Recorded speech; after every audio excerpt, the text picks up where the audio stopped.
محمد وعلى آل محمد كما صليت على إبراهيم وعلى آل إبراهيم إنك حميد مجيد. اللهم بارك على محمد وعلى آل محمد كما باركت على إبراهيم وعلى آل إبراهيم إنك حميد مجيد. الحمد لله. আল্লাহ পাক রব্বুল আলামিনের শাহী দরবারে লাখো কোটি শুকরিয়া যে মহান রব্বুল আলামিন আমাদের সকলকে শাওয়ালের তৃতীয় জুমায় দুনিয়ার সকল কাজকর্ম থেকে ফারেক করে জুমার 2 রাকাত ফরজ নামাজ আদায় করার উদ্দেশ্যে আগে ভাগে মসজিদে আগমনের তৌফিক দিয়েছেন। সেই মহান রব্বে পাকের দরবারে শুকরিয়া জ্ঞাপন করি আলহামদুলিল্লাহ। দুরূদ ও সালাম পেশ করি মানবতার মুক্তির দূত জনাব মুহাম্মদ রাসূলুল্লাহ সাল্লাল্লাহু আলাইহি ওয়াসাল্লামের উপর, যাকে আল্লাহ পাক রব্বুল আলামিন এই পৃথিবীতে কিয়ামতের পূর্ব মুহূর্তে সর্বশেষ এবং সর্বশ্রেষ্ঠ নবী হিসেবে প্রেরণ করেছিলেন।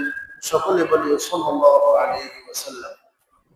তো যেহেতু সারা বিশ্বে একটি যুদ্ধ বিধ্বস্ত অবস্থা এবং সারা বিশ্বে অশান্তি এবং অন্যায় অবিচার জুলুম নির্যাতন হত্যা এইগুলা প্রতিনিয়ত চলছে, তো এইগুলা মূলত কিয়ামতের আলামত হিসেবে রাসূল করিম সাল্লাল্লাহু আলাইহি ওয়াসাল্লাম হাদিস শরীফের মধ্যে উল্লেখ করেছেন।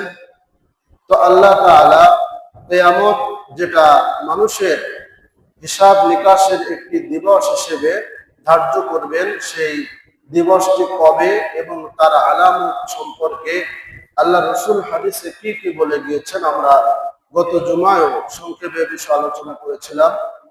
তো কিয়ামতের আলামত মোটামুটি 3 ভাগে ভাগ করা যায়।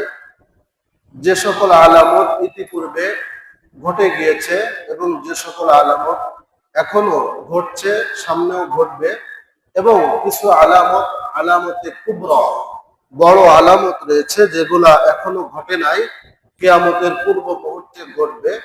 তো আমরা আজকে যে সকল আলামত, কিয়ামতের আলামত ইতিপূর্বে ঘটে গিয়েছে, সে সকল ছোট আলামতে সুগরা, এই সকল আলামত সম্পর্কে হাদিস শরীফ থেকে এবং আল্লাহ তাআলার কোরআনে কারীম থেকে জানার চেষ্টা করব ইনশাআল্লাহ। তো আমি সূরাতুল আম্বিয়া প্রথম আয়াত আমি তেলাওয়াত করেছি, 17 নম্বর পারার প্রথম পৃষ্ঠার একটি সূরা, যে সূরা অন্যান্য অনেক নবীদের সম্পর্কে, নবীদের বিভিন্ন ঘটনা সম্পর্কে যে সূরার মধ্যে আল্লাহ তাআলা আলোকপাত করেছেন। এবং সহিহ বুখারী শরীফের 6503 নম্বর হাদিস আমি তেলাওয়াত করেছি। এই হাদিসের মধ্যে আল্লাহ রাসূল তিনি যে কিয়ামতের পূর্ব মুহূর্তে আল্লাহ তাআলা তাকে এই দুনিয়ার বুকে প্রেরণ করেছেন, এ সম্পর্কে আল্লাহ রাসূল সাল্লাল্লাহু আলাইহি ওয়াসাল্লাম আলোকপাত করেছেন। আল্লাহ তাআলা 17তম পারার প্রথম পৃষ্ঠার সূরাতুল আম্বিয়ার প্রথম আয়াতে আল্লাহ তাআলা ইরশাদ করেন, ইকতারাবা লিন-নাসি হিসাবুহুম ওয়া হুম ফি গাফলাতিন মু'রিদুন। আল্লাহ তাআলা বলেন, ইকতারাবা লিন-নাসি হিসাবুহুম, মানুষের জন্য তাদের হিসাব নিকাশের দিন এটা নিকটবর্তী, অতি নিকটে। ওয়া হুম ফি গাফলাতিন মু'রিদুন, এত সত্ত্বেও মানুষেরা তারা এই কিয়ামত সম্পর্কে তারা গাফিলের মধ্যে রয়েছে, তারা গাফলাতের মধ্যে রয়েছে, তারা অমনোযোগী রয়েছে, তারা উদাসীন রয়েছে, এবং তারা আল্লাহ তাআলার পথ থেকে অন্য শয়তানের পথে তারা প্রতিনিয়ত বিচরণ করছে, ঠিক না? আল্লাহ তাআলা স্পষ্টভাবে বলে দিয়েছেন কিয়ামত নিকটবর্তী। এই আয়াত নাজিল হয়েছে এখান থেকে কত বছর আগে? 1450 বছর পূর্বে আল্লাহ তাআলা এই আয়াত নাজিল করেছেন। তো এখনো তো কিয়ামত আসে নাই, আসছে?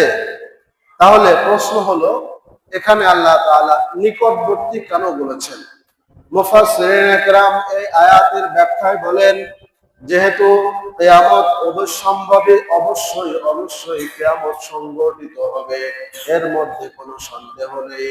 আর যে জিনিসটা অবশ্যম্ভাবী, অবশ্যই যে জিনিসটা সংঘটিত হবে, সেটা যত দূরবর্তী থাকুক না কেন, ওই জিনিসটা আল্লাহ তাআলার কাছে নিকটবর্তী, ঠিক কিনা? অন্য ব্যাখ্যায় মুফাসসিরিনে কেরাম বলেছেন পৃথিবীর বয়স অনুযায়ী নিকটবর্তী। যেহেতু পৃথিবীর বয়স, বিজ্ঞানীরা গবেষণা করে এক এক বিজ্ঞানী এক এক রকম বলেছেন।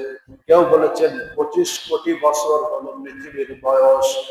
এই এত বছরের তুলনায় 1450 বছর এবং এর পরবর্তী আল্লাহ তাআলা যতদিন এই পৃথিবীর হায়াত রেখেছেন, এটা পৃথিবীর বয়সের তুলনায় হলো খুব কম, ঠিক না? কোথায় 25 কোটি বছর আর কোথায় 2-3 হাজার বছর। এটা কি কম নাকি বেশি? কম। এই জন্যই আল্লাহ তাআলা নিকটবর্তী বলেছেন। অন্য ব্যাখ্যায় মুফাসসিরিনে কেরাম বলেছেন যেহেতু কিয়ামত এটা আল্লাহ তাআলা আল্লাহ রসুলের ইন্তেকালের পর খুব দ্রুতই, এবং কিয়ামতের দিন যেটা 50,000 বছরের সমান হবে। আল্লাহ তাআলা কোরআনে কারীমের মধ্যে বলেন মিকদারুহু 50,000 সানা, 50,000 বছরের সমান হবে হলো কিয়ামতের দিন। কত বছর? এই 50,000 বছরের তুলনায় 1-2 হাজার বছর এটা খুবই নগণ্য। এই জন্যই আল্লাহ তাআলা নিকটবর্তী বলেছেন, ঠিক না? তো বিভিন্ন ব্যাখ্যা মুফাসসিরিনে কেরাম এখানে করেছেন। তো মূলত যেহেতু কিয়ামত আল্লাহ তাআলার ওয়াদা অনুপাতে মানব জাতির ভালো কাজের এবং মন্দ কাজের হিসাবের জন্য 50,000 বছরের সমান একটি দিনকে আল্লাহ তাআলা দিয়েছেন। এই জন্যই মূলত আল্লাহ তাআলা কিয়ামতকে নিকটবর্তী বলেছেন।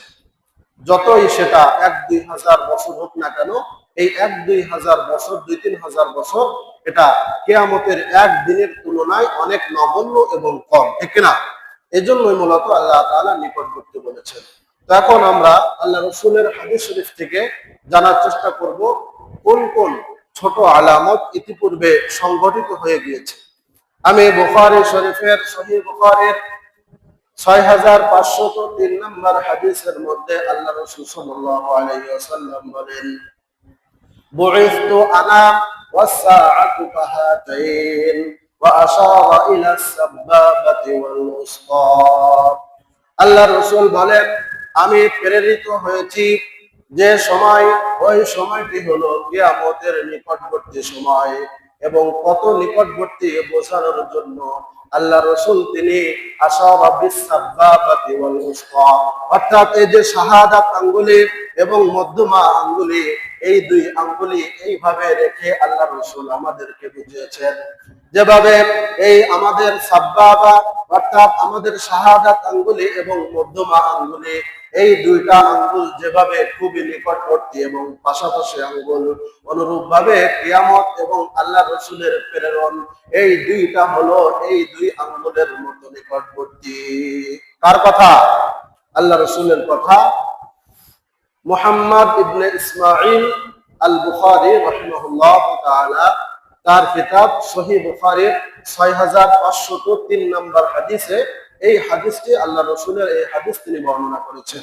তাহলে আল্লাহ রসুল যেখানে শাহাদাত আঙ্গুল এবং মধ্যম আঙ্গুল, এই দুইটা আঙ্গুল এইভাবে তিনি বলেছেন, তাহলে কিয়ামত কি অনেক দূরবর্তী নাকি নিকটবর্তী?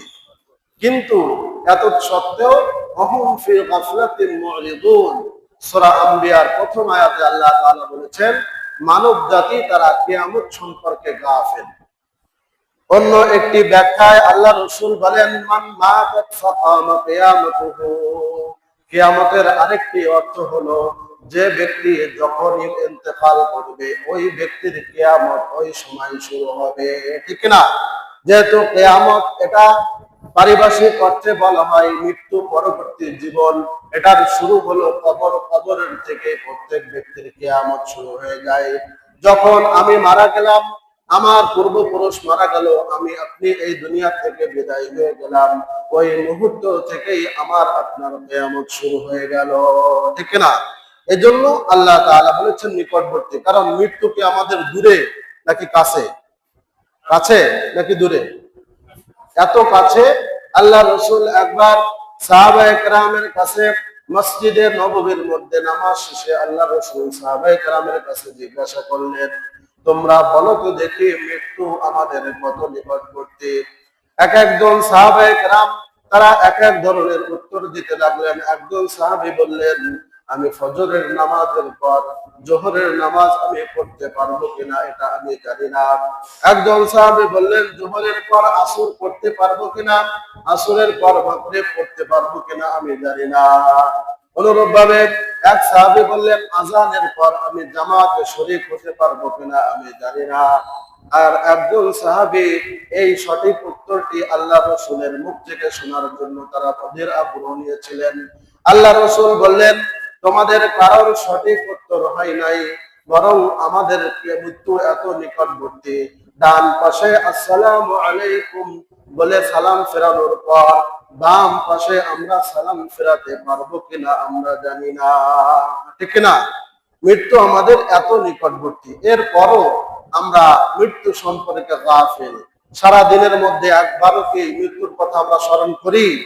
যদি আমরা স্মরণই করতাম তাহলে আমাদের সমাজ থেকে অন্যায় কাজ এগুলা কি হয়ে যেত? দূর হয়ে যেত, থাকতো না। মৃত্যু সম্পর্কে আমরা প্রত্যেক মানুষে গাফিল। সাহাবায়ে কেরামের কাছে কিয়ামত সম্পর্কে জিজ্ঞাসা করার পর উত্তরে তারা বিভিন্ন ইবাদতের কথা বলেছেন। আমরা হলে উত্তর দিতাম যে আমি বাড়ির থেকে বাজারে যেতে পারবো কিনা বা বাজারের থেকে বাড়ি আসতে পারবো কিনা, এই ধরনের উত্তর আমরা দিতাম। সাহাবায়ে কেরাম তারা উত্তর দিয়েছেন ইবাদতের মধ্য দিয়ে ফজরের পর জোহর পড়তে পারবো কিনা, জোহরের পর আসর পড়তে পারবো কিনা। এইভাবে এক একজন সাহাবী এক এক ধরনের উত্তর দিয়েছেন। এর মাধ্যমে আমরা জানতে পারি আল্লাহ রসুল এবং আল্লাহ তাআলার আনুগত্যের মধ্যে সাহাবায়ে কেরাম সারা বিশ্বের সকল মানুষের থেকে শ্রেষ্ঠ। ঠিক না? কিন্তু অনেকে সাহাবায়ে কেরামকে সত্যের মাপকাঠি হিসেবে তারা মানতে চান না। আসলে সাহাবায়ে কেরাম যাদেরকে আল্লাহ তাআলা দুনিয়াতেই জান্নাতের সার্টিফিকেট দিয়েছেন, রাদিয়াল্লাহু আনহুম ওয়া রাদু আন, আল্লাহ তাআলাও তাদের উপরে সন্তুষ্ট, তারাও আল্লাহ তাআলার উপরে সন্তুষ্ট। ওয়া আ'আদ্দা লাহুম জান্নাতিন তাজরি তাহতাহাল আনহার, তাদের জন্য আল্লাহ তাআলা এমন জান্নাত রেখে দিয়েছেন যার পাদদেশ দিয়ে নহর সমূহ প্রবাহিত। যে জান্নাতের সার্টিফিকেট সাহাবায়ে কেরাম দিয়েছেন, তারা যদি সত্যের মাপকাঠি না হন তাহলে সত্যের মাপকাঠি কি আমি আপনি নাকি? সাহাবায়ে কেরাম সত্যের মাপকাঠি কিনা? আল্লাহ রসুলের হাতে গড়া ছাত্র যারা, তারা যদি পুরা উম্মাহের জন্য আলোক বর্তিকা না হয়, তারা যদি সাহাবায়ে কেরাম যদি আমাদের জন্য সত্যের মাপকাঠি না হয়, তাহলে কি অন্য কেউ হবে? সেলিব্রিটিরা হবে? আল্লাহ রসুল এক হাদিসে বলেছেন, আসহাবি কান্নুজুম ফাবিআইহিম ইকতাদাইতুম ইহতাদাইতুম, আমার সাহাবীরা হলো আকাশের নক্ষত্র তুল্য। যেভাবে পূর্বের যুগে গভীর সমুদ্রে যখন নাবিক দিক বিদিক হারিয়ে ফেলতেন, তখন বিভিন্ন তারকা দেখে তারা জ্যোতির্বিদ্যা ব্যবহার করে তারা সঠিক পথের যেভাবে দিশা নিতেন, আল্লাহ রসুল বলেন আমার সাহাবারা ওই আকাশের নক্ষত্র তুল্য। তাদের একজনকে যদি তোমরা অনুসরণ করো, তোমরা এই দুনিয়াতে সঠিক পথ পেয়ে যাবে। সুবহানাল্লাহ। তো জন্য আমরা কাজে কর্মে যেভাবে রাসূলের পদাঙ্ক অনুসরণ করব, সাহাবায়ে কেরামের থেকে যে হাদিসগুলো বর্ণিত হয়েছে আমলের হাদিস, ওইগুলাও আমাদের জন্য আমল যোগ্য, ওইগুলাও আমল করতে হবে। কথা বলেন ঠিক না? তো জন্য সাহাবায়ে কেরামকে সত্যের মাপকাঠি মানতে হবে। আল্লাহ রাসূল বলেন কিয়ামত এবং আমি হলাম এই মধ্যমা আঙ্গুল এবং শাহাদাত আঙ্গুলের পরস্পরের মতো, আমি হলাম নিকটবর্তী। এই জন্য তোমরা কিয়ামত সম্পর্কে, মৃত্যু সম্পর্কে গভীরভাবে চিন্তা করো। আল্লাহ রাসূল বলেন যদি কোনো ব্যক্তি দিনের মধ্যে 20 বার মৃত্যুকে স্মরণ করে, আল্লাহ তাআলা ওই ব্যক্তিকে মৃত্যুর সময় শাহাদাতের মর্যাদা দিবেন। সুবহানাল্লাহ। আমরা সকলেই মৃত্যুকে বেশি বেশি স্মরণ করতে রাজি আছি তো ইনশাআল্লাহ? আল্লাহ তাআলা আমাদের তৌফিক দিন। তো আমরা একটি আলামত সম্পর্কে জানলাম যেটা ঘটে গিয়েছে, আল্লাহ রসুলের আগমন এবং আল্লাহ রসুলের ওফাত। এটা কিয়ামতের অন্যতম একটি আলামত যেটা ঘটে গিয়েছে, ঠিক কিনা? আল্লাহ রসুল এসেছিলেন, আল্লাহ তাআলার কাছে আবার তিনি চলে গিয়েছেন। এরপর আরেকটি আলামত সম্পর্কে আল্লাহ রসুল সহিহ মুসলিম শরীফের 503 নম্বর হাদিসে আল্লাহ রসুল বলেন, এই দুনিয়ায় জ্ঞান বিলুপ্ত হয়ে যাবে। আল্লাহ রসুল বলেন, ইন্নাল্লাহা লা ইয়াকবিদুল ইলমা ইনতিজাআন ইয়াকবিদুহু মিনাল ইবাদ ওয়ালাকিন ইয়াকবিদুল ইলমা বিকবদিল উলামা। এই দুনিয়ায় অজ্ঞতা বেড়ে যাবে, মূর্খতা বেড়ে যাবে, মানুষ আন্দাজের উপরে ফতোয়া দেওয়া শুরু করবে, পরস্পরে ভুল জ্ঞান চর্চা হবে। আল্লাহ তাআলা এই দুনিয়া থেকে কোরআন এবং সুন্নাহর ইলমকে কিভাবে আল্লাহ তাআলা উঠিয়ে নেবেন, আল্লাহ রাসূল বলেন, ইন্নাল্লাহা লা ইয়াকবিদুল ইলমা ইনতিজাআন ইয়ানতাজিউহু মিনাল ইবাদ। যেভাবে শকুন কোন একটি পাখিকে, মুরগির বাচ্চাকে যেভাবে ছোঁ মেরে নিয়ে যায়, আল্লাহ তাআলা ইলমকে ওইভাবে ছোঁ মেরে উঠিয়ে নেবেন না। ওয়ালাকিন ইয়াকবিদুল ইলমা বিকবদিল উলামা। আল্লাহ রাসূল বলেন, আলেমদেরকে এই দুনিয়া থেকে তাদের মৃত্যুর মাধ্যমে, ইন্তেকালের মাধ্যমে একে একে আল্লাহ তাআলা জ্ঞানকে এই দুনিয়া থেকে উঠিয়ে নেবেন। এজন্য পূর্বের জামানায় কত বড় বড় আলেম ছিলেন, ইমামে আযম আবু হানিফা, ইমাম বুখারী, ইমাম শাফিঈ, ইমাম মুসলিম, বড় বড় আলেম ছিলেন। তারা কি এখন আছেন? এইভাবে আস্তে আস্তে আলেমদের ইন্তেকালের মাধ্যমে আল্লাহ তাআলা যতই কিতাব থাকুক না কেন, যদি সেটা পাঠদানের জন্য কোনো শিক্ষক না থাকে, তাহলে বাড়ি বসে কি কেউ ডাক্তার হতে পারে, ইঞ্জিনিয়ার হতে পারে, আলেম হতে পারে? অনেকে আছেন তাদের প্রাতিষ্ঠানিক কোনো শিক্ষা নেই, জ্ঞান নেই কোরআন সুন্নাহর, অথচ হয়তো দুই একটা বাংলা বই কিনে নেন, বুখারী শরীফের বাংলা, কোরআনের বাংলা তরজমা, এটা কিনে নিয়ে তারা ওটা পড়েন, পড়ে যেটা বোঝেন সেই অনুপাতেই তারা কথা বলতে থাকেন। এটা একটি ভুল পন্থা, ভুল পদ্ধতি। কারণ কোরআন সুন্নাহর মধ্যে সাংঘর্ষিক অনেক বিষয় রয়েছে। আপনি অনেক বিষয় পাবেন যেটা পরস্পরের সাংঘর্ষিক। কোরআনের মধ্যে, হাদিসের মধ্যে আসছে সূরা ফাতিহা ছাড়া নামাজ হবে না। আবার অন্য হাদিসে আসছে যে যার ইমাম রয়েছে তার ইমামের জন্যই, তা মুসল্লিদের জন্য ইমামের কেরাতটাই তার জন্য কেরাত। এখন সূরা ফাতিহা মুসল্লির পড়তে হবে কি হবে না, নাকি শুধু ইমাম সাহেব পড়লেই হয়ে যাবে? এই হাদিসের মধ্যে পরস্পরে একটা মানলে আর একটা মানা যায় না, পরস্পরের সাংঘর্ষিক অনেক হাদিস রয়েছে, অনেক আয়াত রয়েছে। তো এইগুলার সমাধান আমরা কিভাবে করব? এইগুলার জন্য আমাদের প্রাতিষ্ঠানিক শিক্ষার দরকার রয়েছে। তো এই জন্য আমরা যদি কোনো বিষয় আমাদের জানার দরকার হয়, এটার পন্থা কি আল্লাহ তাআলা কোরআনে কারীমের মধ্যে বলে দিয়েছেন। আল্লাহ তাআলা বলেন, ফাসআলু আহলা যিকরি ইন কুনতুম লা তা'লামুন। যদি তোমরা কোনো বিষয়ে না জানো, তাহলে যারা জানে তাদের কাছ থেকে তোমরা জেনে নাও। আমাদের বুঝে আসে যেভাবে বাড়ি বসে আমাদের মেডিকেল স্টুডেন্ট যারা রয়েছে, সারা বাংলাদেশে অনেকগুলো মেডিকেল কলেজ রয়েছে, যদি বাড়ি বসে ডাক্তারি বই পড়ে যদি ডাক্তার হওয়া সম্ভব হতো, এই মেডিকেল কলেজগুলা সরকার বন্ধ ঘোষণা করত, ঠিক কিনা? অনেক ইঞ্জিনিয়ারিং কলেজ রয়েছে, ইউনিভার্সিটি রয়েছে, বুয়েট রয়েছে, কুয়েট রয়েছে, চুয়েট রয়েছে, রুয়েট রয়েছে। এইভাবে ইঞ্জিনিয়ারিং যে ইউনিভার্সিটি গুলা, বিশ্ববিদ্যালয় গুলো রয়েছে, যদি বাসায় বসে ইঞ্জিনিয়ারিং কলেজের যে বই রয়েছে সেগুলা পড়ে যদি ইঞ্জিনিয়ার হওয়া যেত, এই সকল বিশ্ববিদ্যালয় গুলো সরকার বন্ধ করে দিত, ঠিক কিনা? তো যেভাবে ডাক্তার হওয়া এটা কঠিন একটি কাজ, বাড়ি বসে হওয়া সম্ভব না, ইঞ্জিনিয়ার হওয়া সম্ভব না, আর্কিটেকচার হওয়া সম্ভব না, অনুরূপ ভাবে বাড়ি বসে কি আলেম হওয়া সম্ভব? সম্ভব না।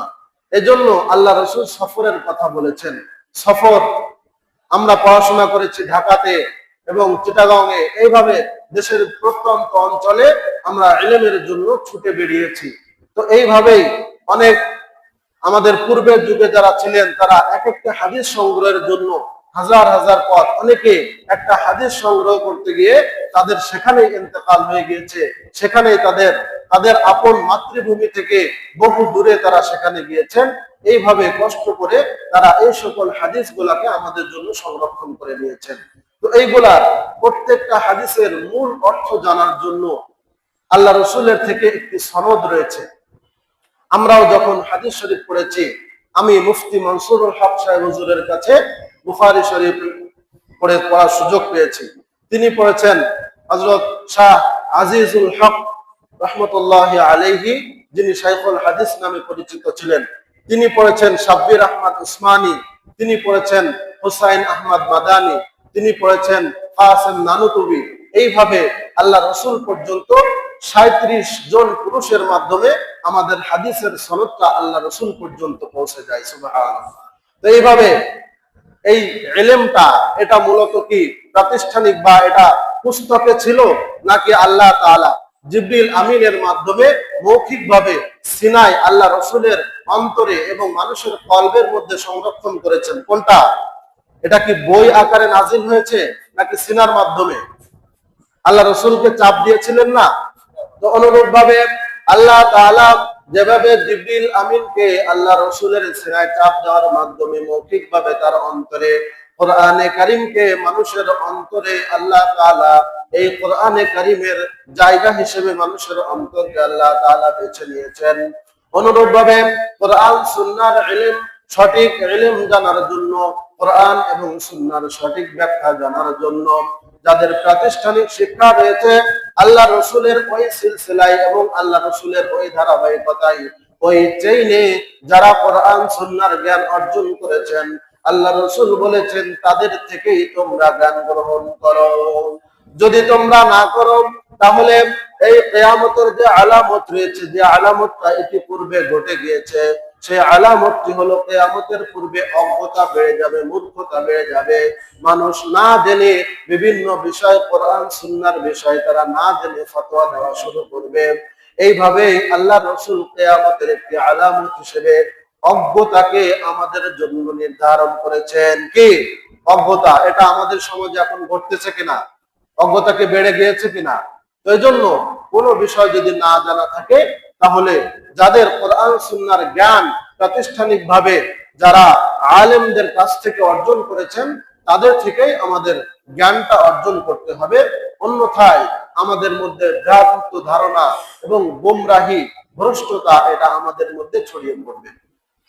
অন্য একটি হাদিসে আল্লাহ রসুল বলেন, এই ইলম যেটা মদিনার থেকে এসেছে, সেই মদিনার ইলম আবার মদিনায় ফিরে যাবে এবং কিয়ামতের পূর্বে অজ্ঞতা এত বেড়ে যাবে, একেবারে কিয়ামতের নিকটবর্তী সময়ে ফজরের আজানের পর ফজরের নামাজ মসজিদে শুরু হবে।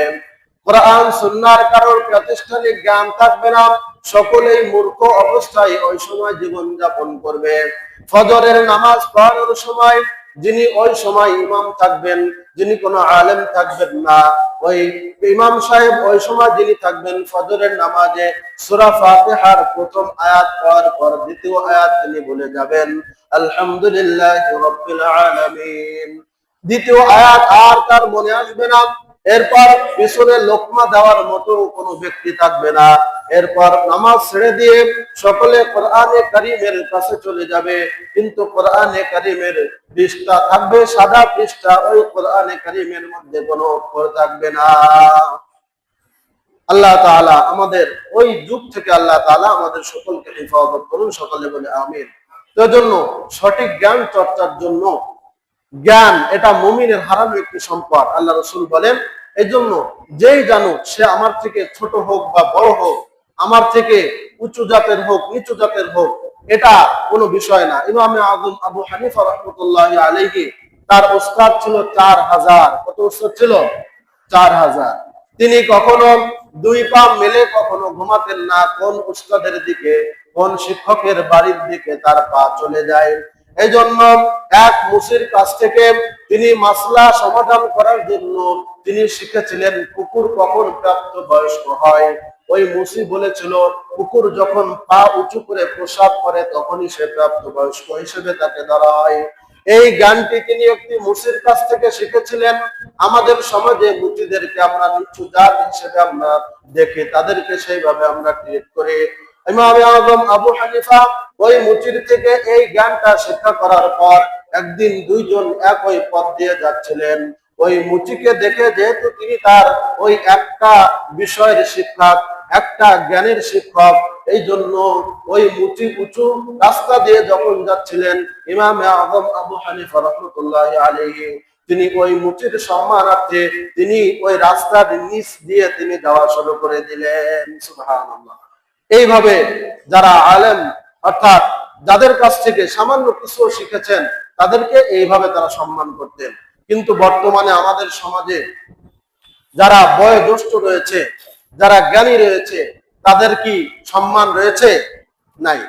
অনুরূপভাবে আলী কার্রামাল্লাহু ওয়াজহা তিনি বলেছেন, যে ব্যক্তির কাছ থেকে মান আল্লামানি হারফান ফাহুয়া মাওলায়া ইনশাআ বা'নি ওয়া ইনশাআ আতাকানি, যার কাছ থেকে আমি একটি ইলম শিখেছি, একটি হরফ শিখেছি, আমি তার গোলাম। সে যদি চায় আমাকে বিক্রি করে দেয় এবং সে যদি চায় আমাকে তার গোলাম হিসেবে খেদমত নিতে পারে। সুবহানাল্লাহ। কার কথা? আলী রাদিয়াল্লাহু তাআলা আনহু, ইসলামের চতুর্থ খলিফা, আল্লাহ রাসূলের জামাই, আল্লাহ রাসূলের চাচাতো ভাই। তিনি বলেছেন, একটি হরফ যার কাছ থেকে আমি শিখলাম তিনি হলেন আমার মুনিব। তিনি যদি চান আমাকে বিক্রি করে দিবেন, তিনি যদি চান তার খেদমতে আমাকে রেখে দিবেন। সুবহানাল্লাহ। এজন্য জ্ঞান চর্চা এটা মুমিনের একটি আলামত। মুসলমানরা যখন থেকে এই জ্ঞানের থেকে ফিরে এসেছে, বর্তমান যে ইরান, মুসলিম বড় বড় বিজ্ঞানী সকলের জন্মই দেখবেন এই ইরানে। সেখানে জ্ঞান চর্চা হয়। আমাদের চিকিৎসা বিজ্ঞানের জনক যাকে আমরা চিনি, ইবনে সিনা,